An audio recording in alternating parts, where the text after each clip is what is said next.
અમદાવાદમાં રથયાત્રાની તૈયારીઓનો પ્રારંભ થઈ ચૂક્યો છે। ત્રણેય રથના સમારકામની કામગીરી શરૂ કરાઈ છે। ભગવાન જગન્નાથ ભાઈ બલભદ્ર બહેન સુભદ્રા સાથે નીકળશે। નગરચર્યાએ રથના પૈડા ખોલી અને સમારકામની કામગીરી શરૂ કરાઈ છે। અમદાવાદના ભરતભાઈ કરી રહ્યા છે સમારકામ। 40 વર્ષથી પરિવાર સાથે રથના સમારકામની સેવા તેઓ કરે છે। 40 વર્ષથી આ પરિવાર આ રીતે સેવા આપે છે। રથના પૈડાની સમારકામની હવે તૈયારી શરૂ થઈ ચૂકી છે। ભગવાન જગન્નાથજીની રથયાત્રાની તૈયારીઓ પૂરજોશમાં ચાલી રહી છે। એમાંથી સૌથી મહત્વપૂર્ણ કામ રથોનું સમારકામ। જે રથ ઉપર સવાર થઈને ભગવાન પોતાના મોટા ભાઈ બલભદ્ર અને લાડકી બહેન સુભદ્રા સાથે નગરચર્યાએ નીકળશે, તમામ ભક્તોને આશીર્વાદ આપશે। એ રથોની તૈયારી અત્યારે ચાલી રહી છે, સમારકામ ચાલી રહ્યું છે। પાછળના જે પેડા છે એનું કામ લગભગ પૂર્ણ થવાને આરે છે અને આગળના જે પેડા છે એનું કામ હવે ટૂંક સમયમાં શરૂ કરવામાં આવશે।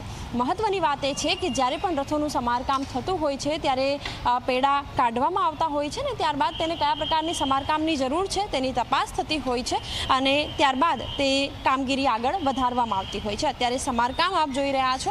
બીજી તરફ ભરતભાઈ અને તેમનું પરિવાર આ કામગીરી પાછળ છેલ્લા 40 વર્ષથી જોડાયેલું છે। આ તેમની બીજી પેઢી છે કે જે સેવા આપે છે મંદિરમાં અને તેમનું કહેવું છે કે ભગવાનના આશીર્વાદથી જ તેમના ઘરના પણ જે પેડા છે એ અવિરતપણે દોડી રહ્યા છે। કોઈ પણ સંકટ નથી આવતું અને ભગવાનના જે આશીર્વાદ છે તેમને મળી રહ્યા છે। ભરતભાઈ આપણી સાથે જોડાયેલા છે, એમની સાથે વાતચીત કરીશું, એમને પૂછીશું।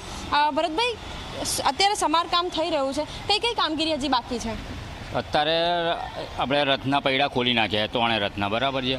હવે એને સાફ સૂફી કરીશું, ચોખ્ખા કરી ધોઈ કરી અને અંદર શું પ્રોબ્લેમ છે એ ચેક કરીશું અને પછી જે હશે એ 2-3 દિવસમાં ખબર પડશે તો નવા બનાવવાનું હશે, કંઈક તૂટ્યું કર્યું હશે તો એનું રિપેરિંગ કરીશું। અચ્છા, રોજ કેટલા કલાક કામ ચાલી રહ્યું છે અને કેટલા દિવસમાં કામગીરી પૂર્ણ થશે?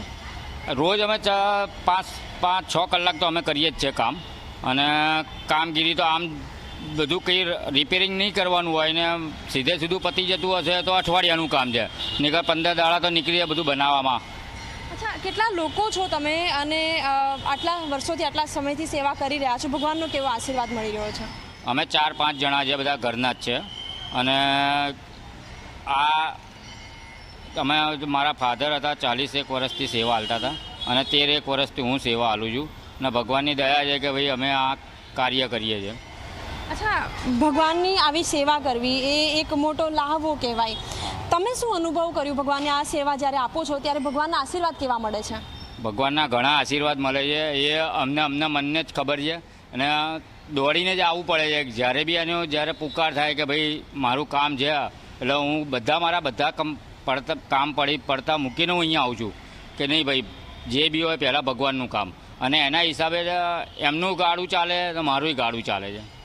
બિલકુલ, તેઓ સેવા આપી રહ્યા છે અને પ્રસાદી ભગવાનની લઈને તેઓ પ્રસન્ન થઈ જાય છે। તેમનું કહેવું છે કે ભગવાનના જે પેડા તેઓ દર વખતે સમારકામ કરે છે, એના કારણે તેમના ઘરના પણ પેડા એવી રીતે જ ચાલી રહ્યા છે, એવી રીતે જ પેડા આગળ ફરી રહ્યા છે અને તેમના ઘર ઉપર પણ ભગવાનના ખૂબ આશીર્વાદ છે। કેમેરામેન શૈલેષ બગડા સાથે સપના શર્મા, ઝી 24 કલાક, અમદાવાદ।